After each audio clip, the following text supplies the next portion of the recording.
The desert night lay heavy over the McGraw ranch. Coyotes howled in the distance, their cries carried on the dry wind. Jake McGraw, a rugged rancher with a square jaw and sunburnt skin, stirred awake in his bunkhouse to a faint crackle. At first, he thought it was the usual sound of mesquite logs burning in the fire pit, but then he caught the bitter scent of smoke. He shot upright, boots scraping the wooden floor, and flung the door open. What he saw froze his blood. Outlaws on horseback were riding through his grazing fields, setting fire to the tall grass with torches. His cattle bellowed in panic as flames licked at the horizon. Jake's hand went instinctively to the rifle leaning by the door. He chambered around with a sharp click-clack. "Not on my land," he muttered under his breath, steel flashing in his eyes.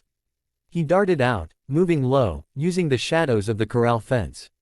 The first outlaw came close, laughing as he swung his torch toward the barn. Jake fired once, clean and true.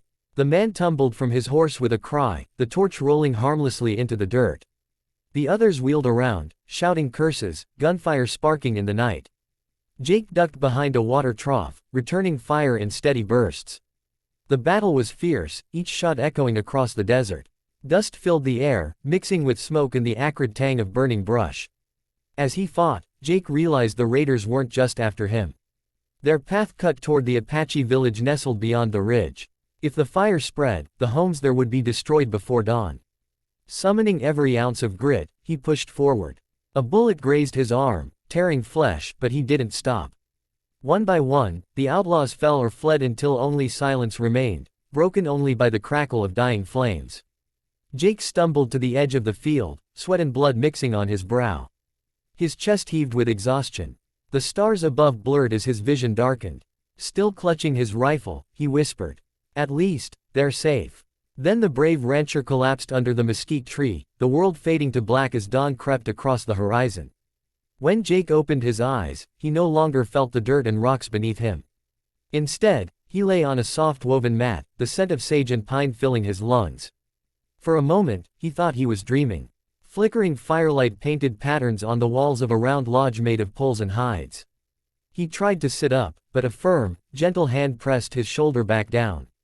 "Rest," came a calm voice, low and steady.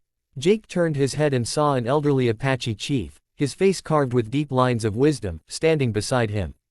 A feathered staff rested in the old man's hand. His dark eyes studied Jake with a mixture of respect and sorrow. "You fought bravely," the chief said in halting English. "You saved not only your land, but our people." Jake blinked, confused. His arm throbbed from the bullet wound. "Your people," he rasped. "I just did what any man would do." The chief's lips curled into the faintest smile. Not every man would stand A1 against fire and guns. At that moment, a figure knelt beside him, holding a clay bowl of water. Jake's breath caught. She was young, her black hair braided neatly over her shoulder, her skin glowing in the firelight. Her eyes, sharp yet kind, met his with a silent strength. "This is my daughter," the chief said. "Ayanna." She dipped a cloth in the water and gently pressed it against his brow. The cool touch made him close his eyes for a moment, though his heartbeat quickened in a way he hadn't felt in years. "You were burning with fever," she whispered softly, her English smoother than her father's. "But the spirits watch over you." Jake opened his eyes again, his voice rough. "Then I owe the spirits. And you." The chief raised his staff, tapping it lightly on the ground. Villagers began to gather at the entrance of the lodge. Men, women, and children peered inside, murmuring words in Apache, their eyes filled with gratitude. Jake realized they weren't looking at him as a stranger, they were looking at him as a protector. The chief placed a hand over Jake's chest. "You are welcome here, rancher. You are brother to us now." Jake swallowed hard, unused to such honor. His blue eyes flicked back to Ayanna. She smiled faintly, lowering her gaze, but her hand lingered on the bowl a second too long before she pulled it away.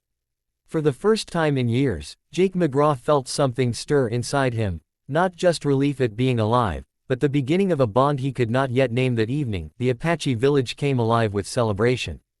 Drums beat in steady rhythm, their sound echoing against the cliffs. Children danced around the fire, warriors painted with red and white stripes lifted their voices in chants, and the women brought out roasted venison and corn cakes. The smoky scent of food mixed with sage, carrying on the cool desert breeze. Jake sat propped against a carved post, his wounded arm bound neatly in fresh cloth. Ayanna had tended to him all day, each touch of her hand steady and deliberate. Now, she sat across from him, her face bathed in firelight. Though her eyes seldom met his directly, every glance carried a quiet spark that unsettled him in ways no bullet ever had. The chief stood suddenly, staff in hand. Silence rippled through the crowd as he raised his arms. "Tonight we honor the man who stood alone against fire and thieves," he declared. "He did not run, though he could have. He fought, and because of him, our homes still stand. For this courage, the spirits will remember his name." The villagers nodded, murmuring their agreement. Some clapped him on the back, others simply bowed their heads in respect. Jake, unused to such attention, shifted uncomfortably. "I don't need thanks," he said gruffly. "Just did what was right." The chief smiled knowingly. "A man who says that is worth more than gold." Then, with a slow, deliberate turn, the chief extended his hand toward his daughter. Ayanna rose gracefully, her braids swaying as she stepped into the firelight. The crowd hushed, their eyes fixed on her. "My people have a gift for the rancher," the chief continued, his voice resonant. "Not cattle, not weapons, not land. We offer him what is most precious to us, our blood, our heart." He looked at Jake with solemn eyes. "We offer him Ayanna, my daughter, as his wife."